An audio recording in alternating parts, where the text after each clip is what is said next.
Bonjour, le fil de soie est un projet d'atelier de dessin au crayon, un crayon bien spécifique, un crayon PBO qui est en relief et qui est lumineux aussi, fluo.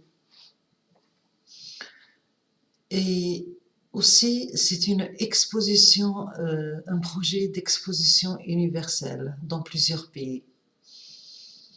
L'objectif du projet est de réveiller en soi, en ce qui concerne les ateliers, le pouvoir créateur, juste à travers un trait et un stylo.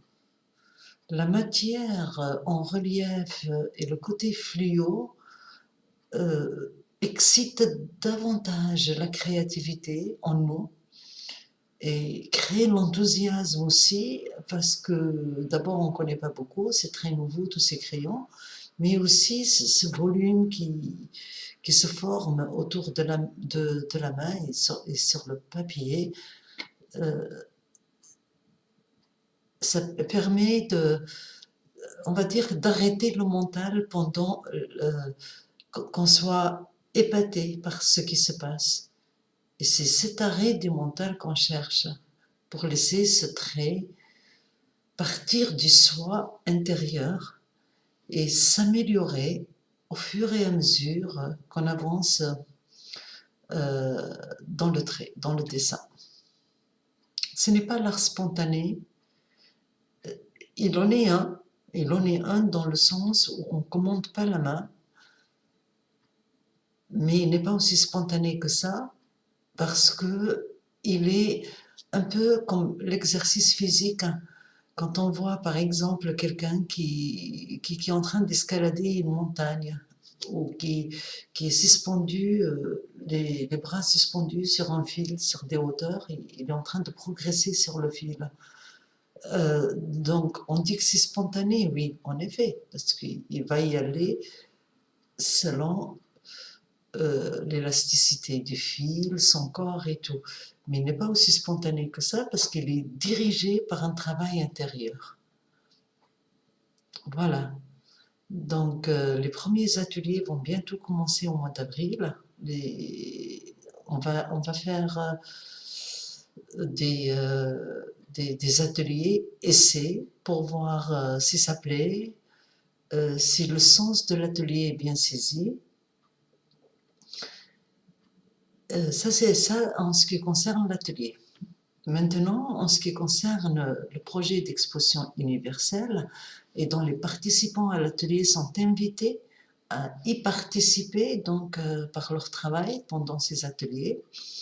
C'est un projet qui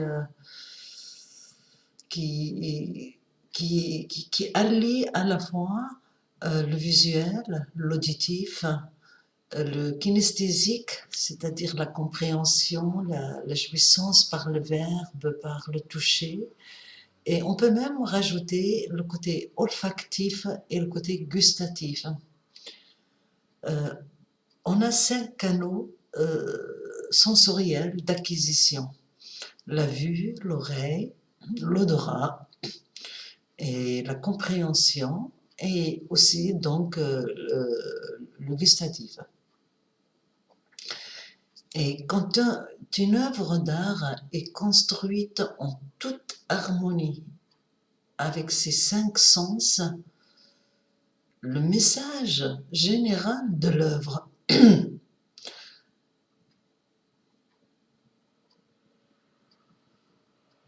pénètre plus facilement et plus agréablement l'être dans son intérieur. Et si l'objectif de l'œuvre est d'atteindre le centre de soi, l'amour universel, eh ben, en sollicitant les 5 sens et en mettant de son sien pour atteindre cet état de paix, de poésie pendant qu'on dessine, tout cela fait que aussi bien l'atelier que le spectacle sont des moments de connexion à haut débit avec son profond soi. Pour le détail du projet, ce sera dans la prochaine vidéo. Pour connaître mieux ce projet et nous suivre, il y a plusieurs liens qui vont s'afficher sur l'écran ou en commentaire. Et c'est un projet qui est en cours d'édition. Et donc, vous pouvez y participer aussi bien par vos commentaires, vos idées, vos conseils et vos propres expériences, mais aussi vous pouvez venir nous joindre dans les ateliers. Et si vous êtes des artistes ou des graphistes et l'idée vous plaît, vous voulez vous joindre à moi pour cette œuvre universelle, eh bien, soyez les bienvenus. À bientôt.